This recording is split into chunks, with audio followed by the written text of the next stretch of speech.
Toute cette semaine, participe au jeu concours de Puissance Télévisions pour tenter de gagner tes places pour le centre nautique de Saint-Dizier. 20 entrées piscines sont à gagner, ainsi que 10 entrées pour le lagon tonique. Alors, joue dès maintenant sur puissancetélévision.fr ou sur l'application mobile. Jeu concours organisé par Puissance Télévisions en partenariat avec le centre nautique de Saint-Dizier.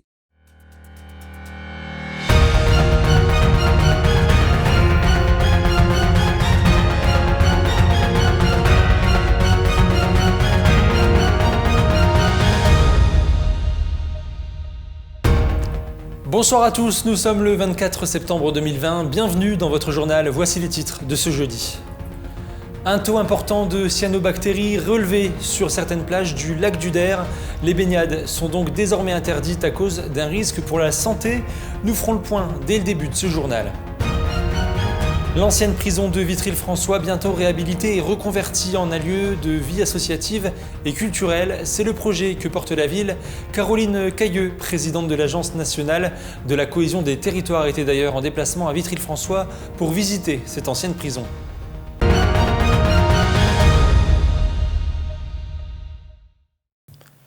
On commence donc ce journal avec cette bactérie qui prolifère sur certaines plages du lac du Der, une bactérie qui représente un certain danger pour la santé au niveau hépatique, mais aussi neurologique.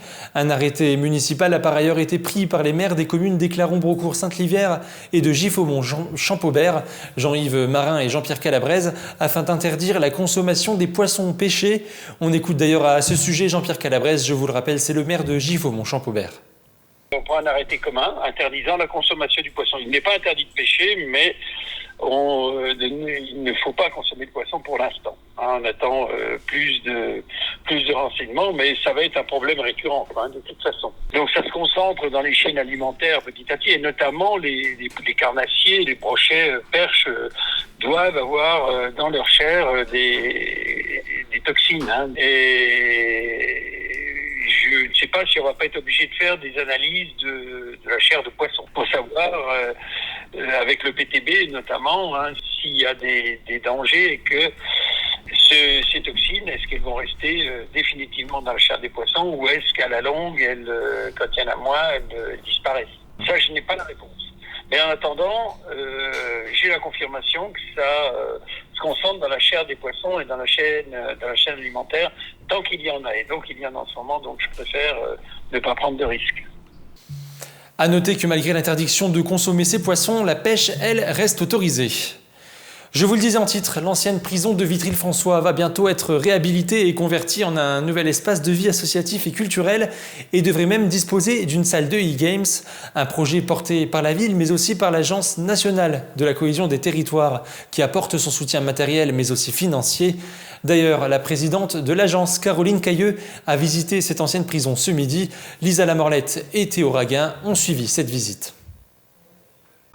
C'est en 1914 que la prison de Vitry-le-François a cessé d'accueillir des détenus. Ces murs aujourd'hui abandonnés font pourtant partie des seuls à avoir survécu au bombardement de la Première Guerre mondiale.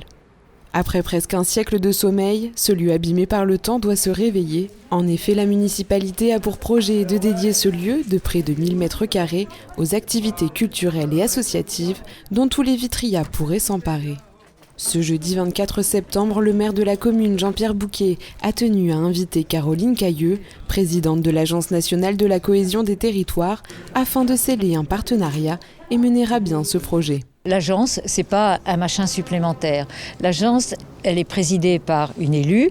Il y a des élus qui siègent au conseil d'administration et elle est au service des élus.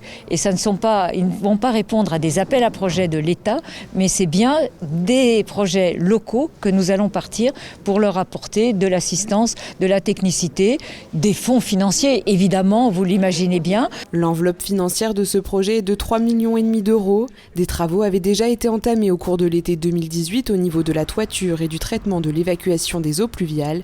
Néanmoins, pour l'heure, les premiers coups de pelle n'ont pas été donnés. Nous avons été un petit peu perturbés, comme d'autres, par la crise sanitaire, qui d'ailleurs se poursuit. Et ça explique pourquoi le dossier, en 2020, a a été un peu à l'état végétatif, mais rassurez-vous, les choses vont repartir de l'avant. Une courte visite qui a néanmoins permis à Vitry-le-François de mettre son projet sur la table. Reste encore un peu à patienter avant que ces couloirs lugubres s'offrent une nouvelle vie plus chaleureuse et conviviale. C'est donc la fin de cette édition. Merci de nous avoir suivis. Dans quelques secondes, vos prévisions météo de demain. Et ça se confirme, l'automne est bien arrivé. L'info continue sur puissancetélévision.fr. Toute l'actualité qui vous concerne, à voir ou à revoir, dès maintenant sur puissancetélévision.fr et sur notre application mobile. Pour vos portails et garde-corps, faites le choix de Finalu Clos 2000. Votre spécialiste depuis plus de 25 ans, zone artisanale de la tannerie à Ancerville. Contactez-nous pour vos études et rénovations 03 29 75 22 25 ou sur clos2000.fr. Ouvert du lundi au vendredi et le samedi sur rendez-vous.